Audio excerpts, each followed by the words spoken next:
নমস্কার। সরাসরি মুখ্যমন্ত্রী আবাসন প্রকল্পের লিস্ট নিয়ে অনেকে কিন্তু বেশ চিন্তায় পড়ে গেছেন। মানে লিস্টটা কোথায় দেখতে হবে বা কিভাবে দেখতে হবে তা নিয়ে একটা কনফিউশন তৈরি হয়েছে। তো আজকের এই আলোচনায় আমরা এই সমস্যাটা নিয়ে একটা খুব সহজ সমাধান খুঁজে বের করব। চলুন তাহলে শুরু করা যাক। যারা ঘরের জন্য সরাসরি মুখ্যমন্ত্রীতে ফোন করেছিলেন তাদের জন্য তো একটা নতুন লিস্ট বেরিয়েছে, কিন্তু সমস্যাটা হচ্ছে অনেকেই সেই লিস্টে ঠিকঠাক খুঁজে পাচ্ছেন না। তো আজকের আলোচনায় আমরা এটাই দেখব যে কিভাবে খুব সহজে এই লিস্টটা বের করা যায়। আসল সমস্যাটা কোথায় জানেন? আগে যে সরকারি পোর্টালে গিয়ে আবেদনের স্ট্যাটাসটা চেক করা যেত, মানে আবেদনের কি অবস্থা, সেখানে এখন আর লিস্ট দেখার অপশনটাই নেই। আর ঠিক এই কারণেই কিন্তু একটা বড় বিভ্রান্তি তৈরি হয়েছে। মানে একদম সহজ কথায় বলতে গেলে ওই যে পুরনো পদ্ধতিটা ছিল cm.wb.gov.in এ গিয়ে লিস্ট দেখা, সেটা এখন আর এই সুনির্দিষ্ট বেনিফিশিয়ারি লিস্টের জন্য কাজ করছে না। ওয়েবসাইট থেকে ওই অপশনটাকে সরিয়ে নেওয়া হয়েছে। এখন প্রশ্ন আসতেই পারে যে কেন কাজ করছে না? এটা কি কোনো টেকনিক্যাল প্রবলেম? না, একদমই তা নয়। আসলে লিস্টটা যেভাবে ডিস্ট্রিবিউট করা হচ্ছে সেই পুরো প্রক্রিয়াটাতেই একটা বড় পরিবর্তন আনা হয়েছে। মানে ইচ্ছে করেই পদ্ধতিটা বদলানো হয়েছে। এই যে দেখুন, বদলটা ঠিক কোথায় হয়েছে। আগে কি ছিল? একটা সেন্ট্রাল পোর্টাল, মানে cm.wb.gov.in, সেখানে গেলেই স্ট্যাটাস চেক করা যেত। কিন্তু এখন সেটা আর হচ্ছে না। নতুন পদ্ধতিটা হলো প্রত্যেকটা জেলার নিজস্ব ওয়েবসাইটে যেতে হবে। মানে ব্যাপারটা এখন আর সেন্ট্রালাইজড নেই, ডিসেন্ট্রালাইজড হয়ে গেছে।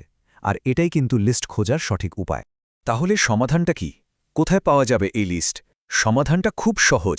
ফলভোগীর তালিকাগুলো আর রাজ্যের কোনো একটা ওয়েবসাইটে নেই, বরং প্রত্যেকটা জেলাকে আলাদা আলাদা করে লিস্ট পাঠিয়ে দেওয়া হয়েছে। আর সেই জেলা কর্তৃপক্ষ নিজেদের সরকারি ওয়েবসাইটে সেই লিস্টগুলো আপলোড করছে। তার মানে আসল চাবিকাঠিটা হলো নিজের জেলার ওয়েবসাইট। চলুন এবার তাহলে সরাসরি দেখে নেওয়া যাক যে ঠিক কি করতে হবে। মাত্র কয়েকটা সহজ স্টেপ ফলো করলেই কিন্তু লিস্টটা খুঁজে পাওয়া যাবে। প্রক্রিয়াটা কিন্তু খুবই সোজা। দেখুন, এই 4টি সহজ ধাপ শুধু ফলো করতে হবে। প্রথমত, গুগল খুলে নিজের জেলার নাম লিখে সার্চ করুন। যেমন ধরুন মুর্শিদাবাদ জেলা। সার্চ রেজাল্টের যে সরকারি ওয়েবসাইটটা আসবে সেটাতে ক্লিক করুন। ওয়েবসাইটের হোম পেজেই দেখবেন নোটিস বা অ্যানাউন্সমেন্ট বলে একটা সেকশন আছে। ব্যাস, ওই সেকশনে গেলেই সরাসরি মুখ্যমন্ত্রী প্রকল্পের লিস্টটা পেয়ে যাওয়ার কথা।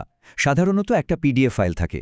মুর্শিদাবাদের ক্ষেত্রে যেমনটা হয়েছে, বাকি সব জেলার ক্ষেত্রেও কিন্তু এই একই পদ্ধতিতেই কাজ হবে। আচ্ছা, লিস্টটা তো খুঁজে পাওয়া গেল, কিন্তু এখানেই কাজ শেষ নয়। সবশেষে আরও কয়েকটা জরুরি বিষয় কিন্তু মাথায় রাখতে হবে, কারণ এটা একটা প্রাথমিক লিস্ট আর এর সাথে আরও কিছু ব্যাপার জড়িয়ে আছে। প্রথমেই বলি, এটা কিন্তু ফাইনাল লিস্ট নয়, এটা একটা প্রাথমিক তালিকা। তাই এমন হতেই পারে যে সব জেলা হয়তো এখনও লিস্ট আপলোড করেনি। সেক্ষেত্রে কিছুদিন পরপর চেক করতে হবে। দ্বিতীয়ত, এই লিস্টে নাম থাকার পরেই একটা ফিজিক্যাল ভেরিফিকেশন হবে, মানে বাড়িতে এসে সবটা যাচাই করে দেখা হবে। তার জন্য রেজিস্টার্ড ফোন নম্বরে একটা কল আসবে। আর এই পুরো যাচাই প্রক্রিয়াটা শেষ হওয়ার পরেই কিন্তু ফাইনাল লিস্টটা বেরোবে। তাই এখনই তালিকায় নাম না দেখলে কিন্তু একদমই হতাশ হওয়ার কিছু নেই। তাহলে সবশেষে মূল কথাটা কি দাঁড়ালো? যদি নিজের জেলার ওয়েবসাইটে এখনও লিস্টটা না দেখা যায়, তাহলে সবচেয়ে গুরুত্বপূর্ণ কাজটা কি হবে? একটাই কাজ, ধৈর্য ধরে নিয়মিত নিজের জেলার সরকারি ওয়েবসাইটটা চেক করতে থাকা। অন্য কোথাও খোঁজার দরকার নেই, কোনো গুজবে কান দেওয়ারও দরকার নেই। সঠিক তথ্যের জন্য অপেক্ষা করাটাই এখন সবচেয়ে জরুরি।